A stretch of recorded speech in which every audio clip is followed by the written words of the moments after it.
পরিযান পর্ব ২৩। ঈশিতা রহমান সানজিদা। নূরনগরের পার্শ্ববর্তী এলাকার বেশ স্বনামধন্য ব্যক্তি সম্রাট মির্জার একমাত্র পুত্র সুশীল। একমাত্র সন্তান হওয়ায় বাবা মায়ের একমাত্র আদরের সে। যখন যা চায় তাই পায়। ছেলের আবদার পূরণ করতে করতে কখন যে ছেলেকে বিপথে পাঠিয়ে দিয়েছে তারা নিজেও বুঝতে পারেনি। বুঝতে পেরেছে শেষ সময়ে। এখন সম্রাট তার ছেলেকে ঠিক করতেই পারছেন না। বেশ কয়েকবার জেল থেকে টাকা দিয়ে ছাড়িয়ে এনেছেন, তবুও ছেলের অন্যায় কমাতে পারছে না। নিষিদ্ধ জায়গায় গিয়ে নিষিদ্ধ মেয়েদের সাথে মেলামেশা করে আর নেশা করতে করতে চরিত্রটাই বকে গেছে। ওই খারাপ চোখের লোলুপ দৃষ্টি পড়ে রূপালীর উপর। রূপালী তখন স্কুলের ১০ম শ্রেণীর ছাত্রী। ওর সাথে সবসময় একজন রক্ষী থাকত বিধায় সুশীল শুধু লালসার দৃষ্টি দিত।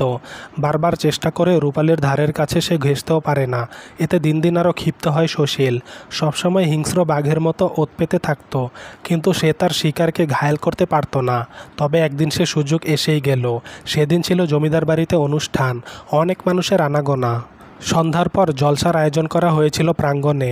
এরই মধ্যে রূপালীর কাছে একটা ছোট বাচ্চা এসে চিঠি ধরিয়ে দিল। চিঠিতে লেখা ছিল, তোমার জন্য বাড়ির পিছনে অপেক্ষা করছি সিরাজ। তখন ওদের দুজনের ভালোবাসা আরও গভীরে চলে গিয়েছিল। খুব বিশ্বাস করত সিরাজকে, তাই হারিকেনের আবসা আলোয় ওইটুকু পড়তেই রূপালী সেখানে চলে গেল। বাড়িতে অনেক মেহমান, ওকে কেউ খুঁজবে না। সেই সুযোগে রূপালী চলে গেল, কিন্তু সেখানে সিরাজের পরিবর্তে ছিল সুশীল। জমিদার বাড়ির পেছনে খানিকটা জঙ্গল ছিল তখন, তবে এখন তা পরিষ্কার করা হয়েছে। রূপালীর চুলের মুঠি ধরে টেনে হিঁচড়ে আরেকটু ভেতরে নিয়ে গেল সুশীল। চিৎকার করলেও কেউ শুনতে পারবে না, কেননা দেওয়ালের ওপারে শব্দ খুব কমই যায়। তাছাড়া গান বাজনা চলছে, এতে আরও শুনতে পাবে না কেউ। তবুও রূপালী চিৎকার করছে। সুশীল সম্পর্কে গ্রামের সবাই অবগত, ওর কর্মকাণ্ড সবাই জানে। রূপালীর ভয়ে জ্ঞান হারানোর অবস্থা। সুশীল রূপালীকে মাটিতে ফেলে হাতটা পা দিয়ে চেপে ধরে। ব্যথায় ঘোঙাতে লাগলো রূপালী। সুশীল তার হাতের থাবা রূপালীর শরীরে দেওয়ার আগে সে স্থির হয়ে গেল।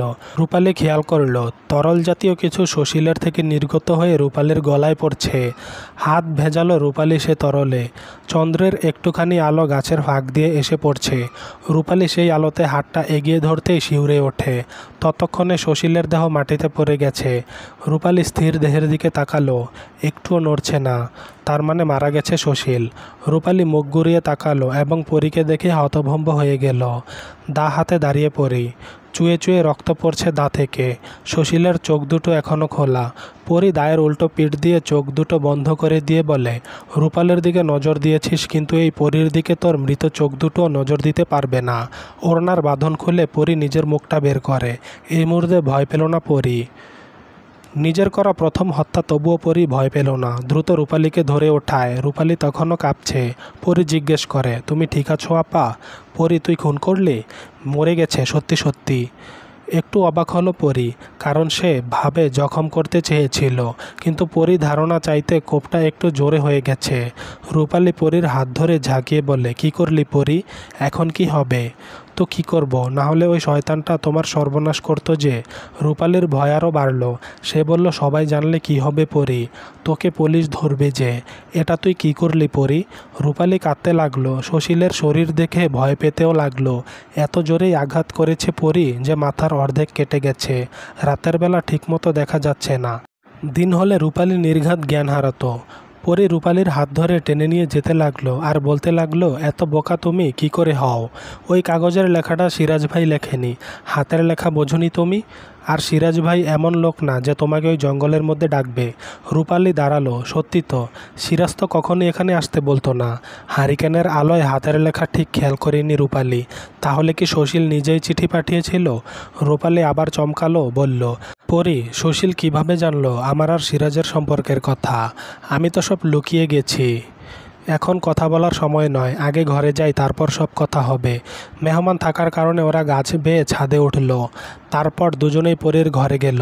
আলোতে নিজের শরীরে রক্ত দেখে গা গলে এলো রূপালীর। পরীর শরীরেও কিছু রক্ত লেগেছে। দুজনে গোসল সেরে জামাকাপড় ধুয়ে দিল। কিন্তু আশ্চর্যজনক ব্যাপার হলো, পরের দিন সব কিছুই স্বাভাবিক ছিল। সুশীল যে মারা গেছে তা গ্রামের কেউই জানতে পারল না। সুশীলের লাশ কেউই কি দেখেনি? লাশটা তো এখানেই ফেলে এসেছে ওরা। তাহলে সুশীলের পরিবারও তার খোঁজ করেনি, কারণ কদিন আগে সে একটা মেয়েকে নির্মমভাবে হত্যা করেছে।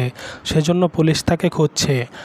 সুশীলের বাবা ওকে ভারত পাঠানোর ব্যবস্থা করেছিল। বাবার কাছ থেকে বিদায় নিলেও সুশীল গ্রামেই পলায়িত ছিল। সুশীলের নজর রূপালীর দিকে তখনও অটুট, তাই ভারতে যাওয়ার আগে রূপালীর উপর শেষ থাবা দিতে চেয়েছিল, কিন্তু ও নিজেই শেষ হয়ে গিয়েছে। সম্রাট ভেবেছে হয়তো তার ছেলে ভারতে চলে গেছে। পরী কিছুতেই বুঝতে পারছে না সুশীলের লাশ কোথায়। সেজন্যই জঙ্গলে পরী যেতে চাইলে রূপালী আটকে দেয়, বলে তুই যাবি না পরী, ভালোই হয়েছে কেউ জানে না, পুলিশ জানাজানি হলে তোকে ধরে নিয়ে যাবে, একটু চুপ থাক পরী, তুই একজন গ্রামের মেয়ে, সেভাবেই পড়ে থাক, এত গোয়েন্দাগিরি করবি না।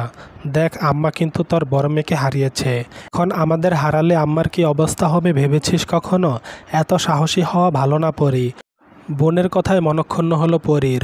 মালাকে সে অসম্ভব ভালোবাসে, মালাকে সে আর কষ্ট দিতে চায় না, তাই কিছু ঘেঁটে দেখতে পারল না সে। ওই ঘটনা চাপা পড়ে গেল পরী রূপালীর মাঝে। আরও কেউ আছে যে লাশ সরিয়েছে, সে কে তাও চাপা পড়ে গেল। পরী এরপর থেকে নিজেকে বদলে ফেলল, একজন গ্রামের মেয়ে তৈরি করলো নিজের মধ্যে। আজ পরী নিজের পুরনো সত্তায় ফিরে এসেছে।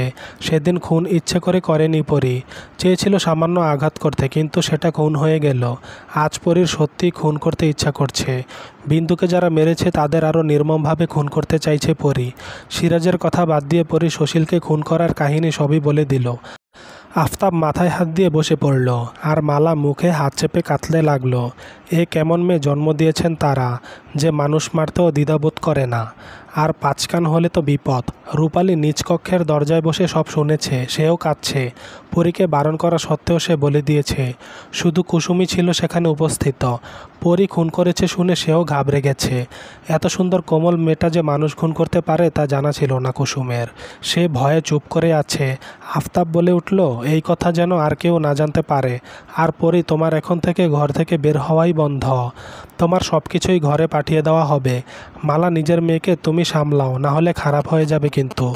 পরী চেঁচিয়ে উঠল, না, আমি ঘরে থাকবো না। আমার বিন্দুকে কে মেরেছে তা আমাকে জানতে হবে। জেনে কি করবে তুমি? আবার খুন করবে? তারপর কি হবে জানো?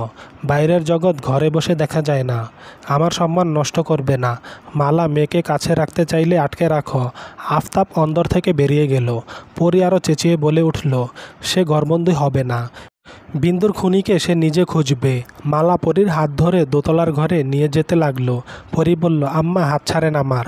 আমার বিন্দুকে ওরা মেরে ফেলেছে, আমি ওদের শাস্তি দেব। তার লাইগা পুলিশ আছে, তারা খুঁজব। তুই ঘরেই থাকবি।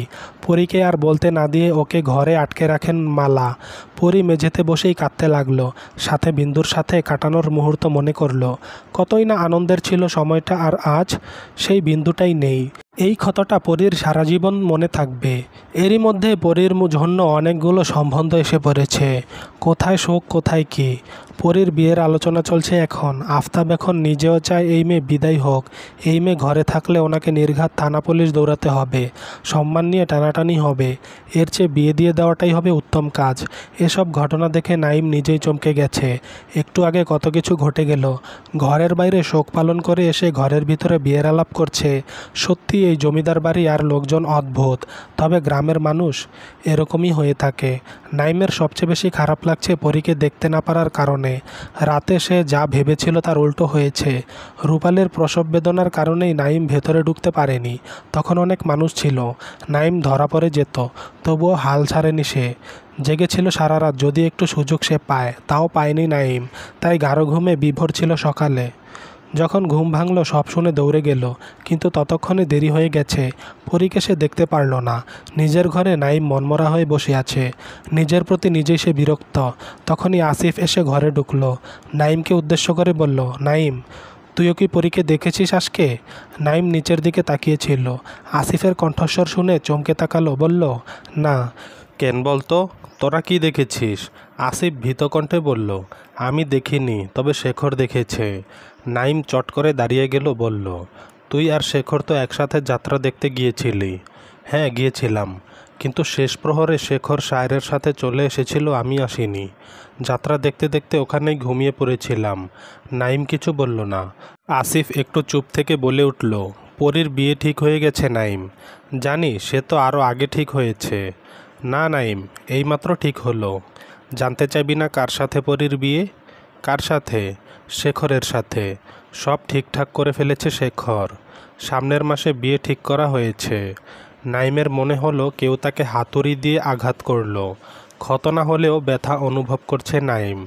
সব জেনে শেখর এটা কিভাবে করতে পারলো?